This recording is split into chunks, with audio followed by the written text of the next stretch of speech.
Propensity to consume यानी कि consumption function. इसका मतलब होता है कि अलग अलग इनकम के लेवल पर एक कंज्यूमर कितना कितना कंज्यूम करता है। कंजम्पशन फंक्शन का मतलब होता है कि इनकम और कंजम्पशन के बीच का जो फंक्शनल रिलेशनशिप है उसको कहा जाता है कंजम्पशन फंक्शन। यानी कि इन दोनों के बीच में रिलेशनशिप पॉजिटिव है, इनकम बढ़ेगी कंजम्पशन बढ़ेगी, इनकम कम होंगी कंजम्पशन कम होगी।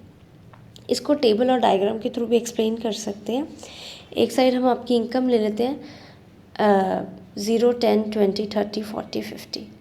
दूसरी साइड एक्सपेंडिचर ले लेते हैं, कंजम्पशन एक्सपेंडिचर 10, 15, 20, 30, 10, 15, 20, 25, 30, 35।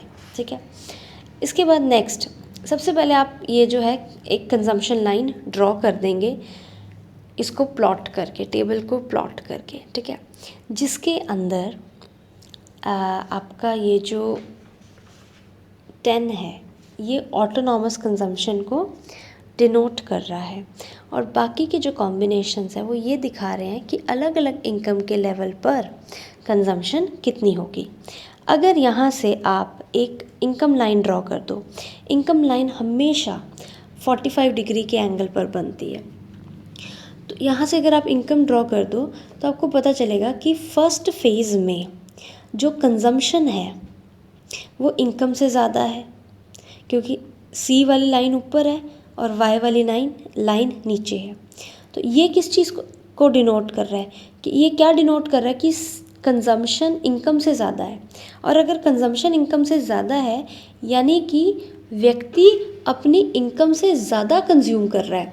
और वो कैसे कर पा रहा है?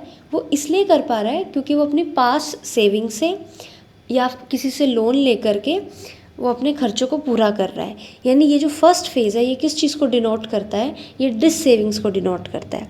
जो आपका सेकंड फेज़ है एट पॉइंट ई, ये इस फेज़ को डिनोट करता है कि इनकम और कंजम्पशन दोनों आपस में एक दूसरे के इक्वल है, यानी जितना कमाया उतना ही खर्च कर दिया। जब इनकम कंजम्पशन के इक्वल होती है तो ये एक सिचुएशन होती है जब सेविंग्स ज़ीरो होती है, ज़ीरो सेविंग्स। तो इस पॉइंट को कहा जाता है break even point. Break even point वो पॉइंट होता है जब कंजम्पशन इक्वल टू इनकम होती है। जो थर्ड फेज़ आपका आता है, थर्ड फेज़ में आपकी इनकम ज़्यादा है, कंजम्पशन कम है, तो बाकी का पैसा कहाँ गया? यानी इनकम में इतना पार्ट तो कंज्यूम किया, तो बाकी का पैसा कहाँ गया? वो सारा का सारा सेव हो जाता है।